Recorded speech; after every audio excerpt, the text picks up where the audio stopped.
مرحبا یا رمضان، مرحبا یا رمضان، مرحبا یا رمضان۔ اعوذ باللہ من الشیطان اللعین الرجیم، بسم اللہ الرحمن الرحیم، الحمدللہ رب العالمین، والصلاة والسلام علی اہل بیتہ الطیبین الطاہرین، واللعن علی اعدائہم اجمعین من الآن الی یوم قیام الدین، اما بعد۔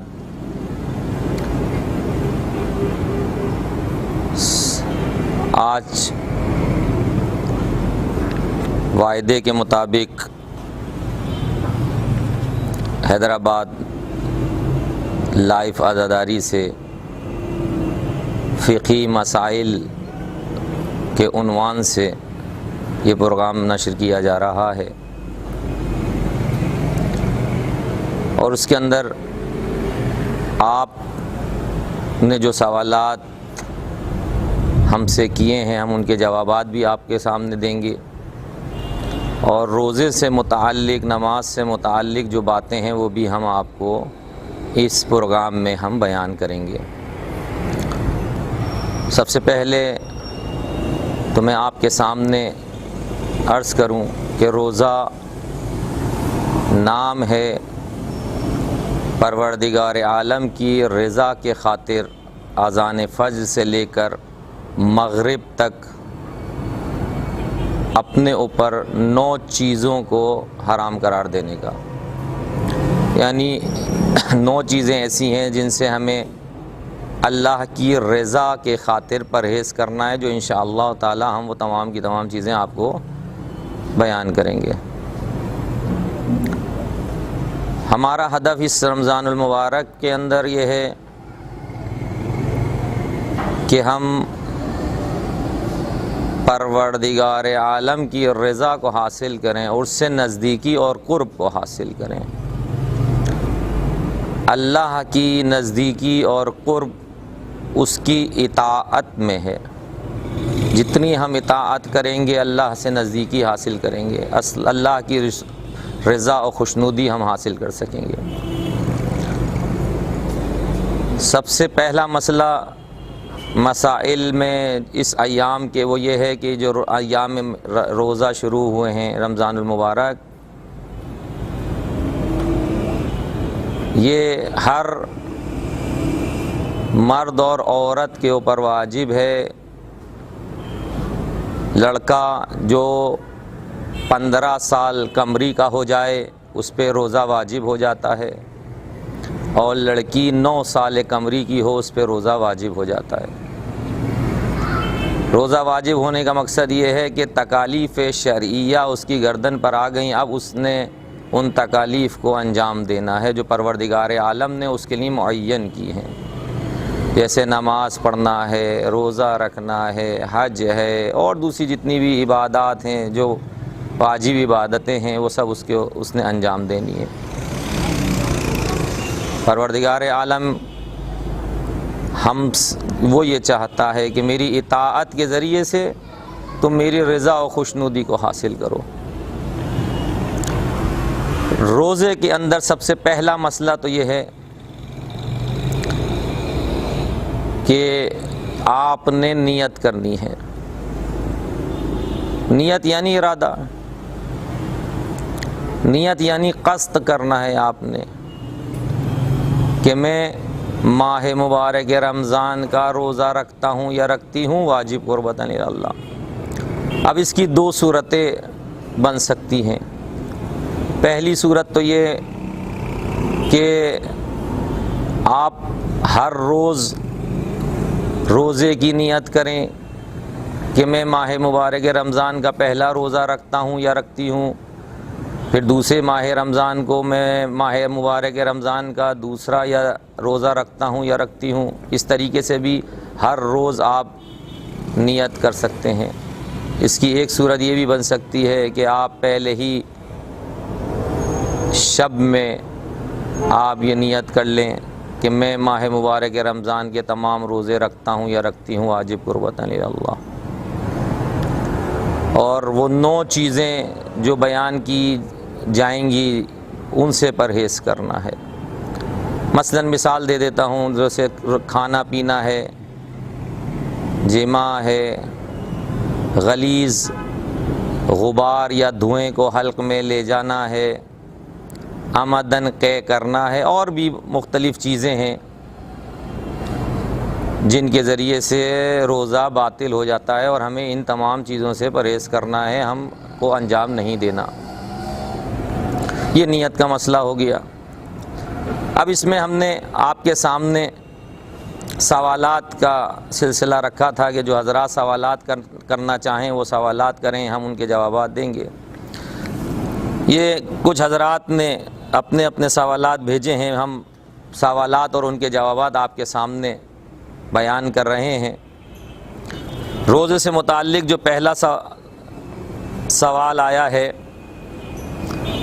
وہ یہ ہے کہ افطار کے وقت اذان سن کر روزہ کھولنا چاہیے یا اذان مکمل ہونے تک کا انتظار کرنا چاہیے؟ تو اس کا جواب یہ ہے کہ جس وقت اذان کا ٹائم ہو جائے روزہ خود بخود ختم ہو جاتا ہے،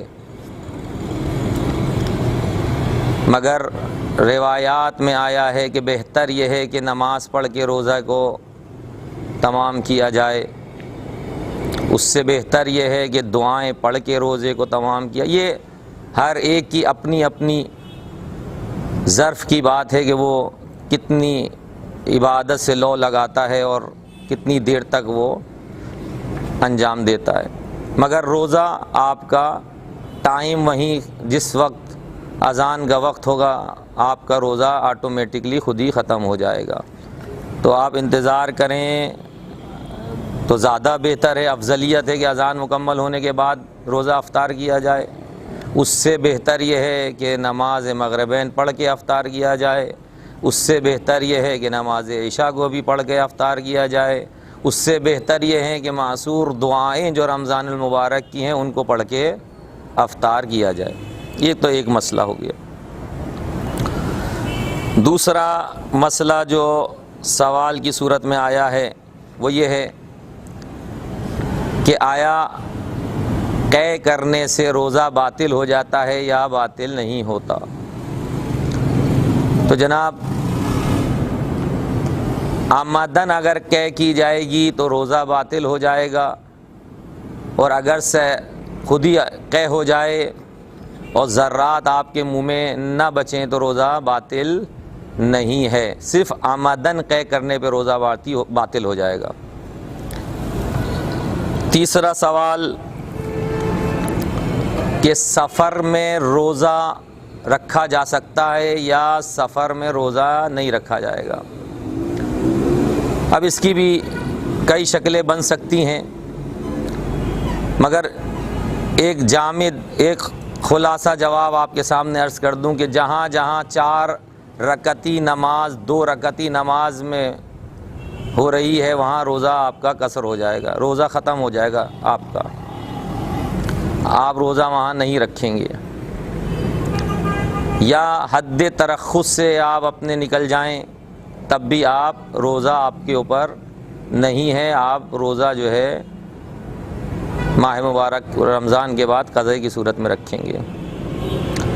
اب یہاں صورتحال یہ ہے کہ اگر آپ کا سفر جہاں آپ جا رہے ہیں 10 دن یا 10 دن سے اوپر کا ہے تو آپ روزہ بھی رکھیں گے اور نماز بھی پوری پڑھیں گے۔ اگر آپ کا سفر 10 دن سے کم کا ہے تو وہاں آپ کا روزہ نہیں ہوگا، بعد میں آپ کو اس کی قضا کرنی پڑے گی۔ اچھا، ان میں ایک سوال جو کیا گیا ہے وہ یہ ہے کہ کیا حاملہ عورت روزہ رکھ سکتی ہے یا نہیں رکھ سکتی؟ تو اس کے لیے آیت اللہ سیستانی نے جو حکم دیا ہے وہ یہ ہے کہ وہ عورت یہ دیکھے گی کہ اگر روزہ رکھنے سے اس کی صحت پر اور یا اس کے بچے کی صحت پر جو شکم میں ہے اثر انداز ہو رہا ہے تو وہ روزہ نہیں رکھے گی، اور اگر اثر انداز نہیں ہو رہا تو وہ روزہ رکھے گی، اس کو رکھنا ہے روزہ۔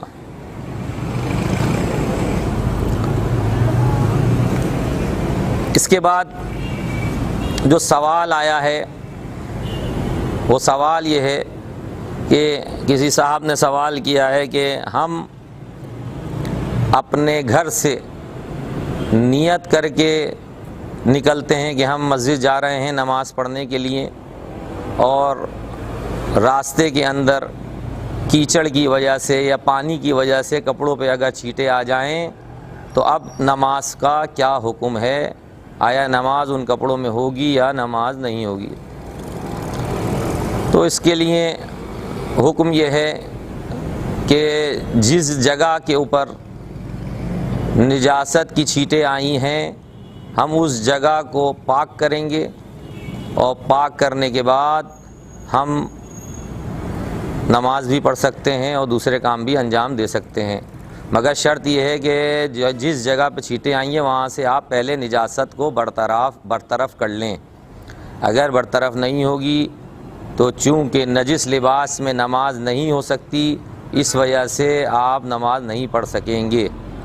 تو سب سے پہلے ہمیں یہ یقین کرنا پڑے گا اور کہ ہم نے جہاں چھینٹیں آئی ہیں وہ جگہ پاک کر لی ہے یا نہیں۔ پاک کرنے کے بعد آپ نماز پڑھ سکتے ہیں۔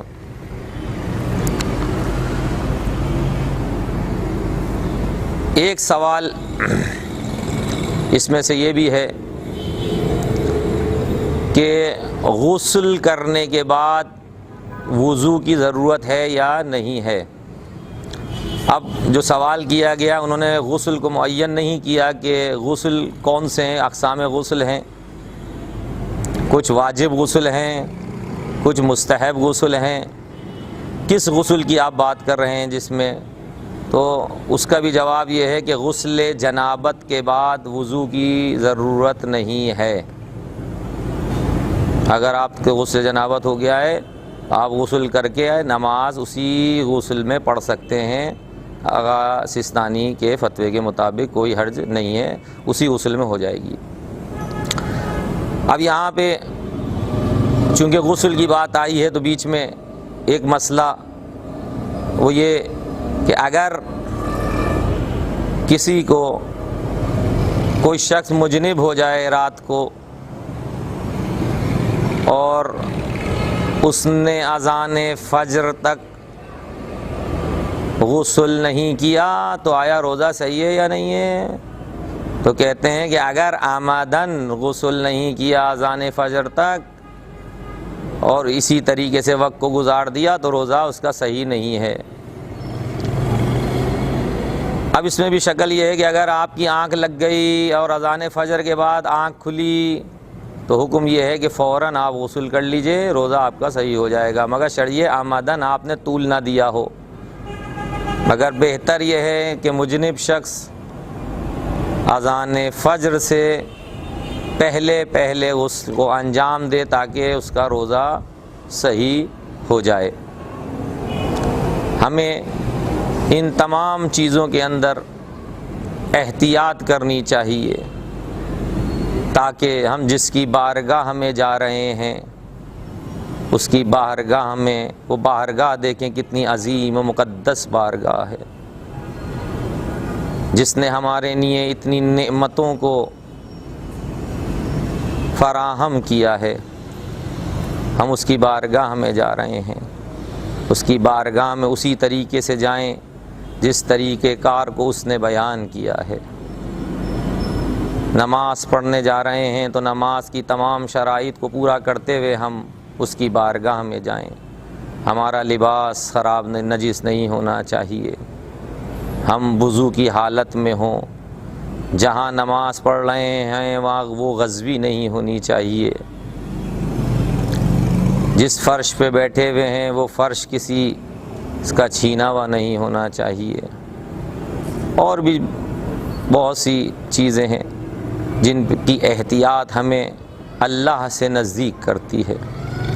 دعا گو ہیں اپنے رب سے کہ پالنے والے جس طریقے سے تو نے ہمیں نعمتیں فراہم کی ہیں ہم ان کی شکرانے کو ادا تو نہیں کر سکتے، مگر ہم تیری اطاعت کے ذریعے سے، تیری فرما برداری کے ذریعے سے ہم تیرے نزدیک ہونا چاہتے ہیں۔ ہماری ان تمام عبادتوں کو اپنی بارگاہ میں قبول انشاءاللہ تعالی۔ اس کی دوسری نشست دوسرے رمضان المبارک کے جمعۃ المبارک کو ہوگی، اور ہماری آپ سے درخواست ہے کہ اپنے سوالات زیادہ سے زیادہ حیدرآباد لائف عزاداری کے کمنٹس باکس میں لکھ کے بھیجیں تاکہ ہم ان کے جوابات آپ کو دے سکیں۔ اور انشاءاللہ تعالی یہ بھی آپ کو بتا دیں کہ دوسری نشست کے اندر ہم وضو کرنے کا طریقہ کار بھی آپ کو یہاں پہ سکھائیں گے۔ والسلام ورحمۃ اللہ وبرکاتہ۔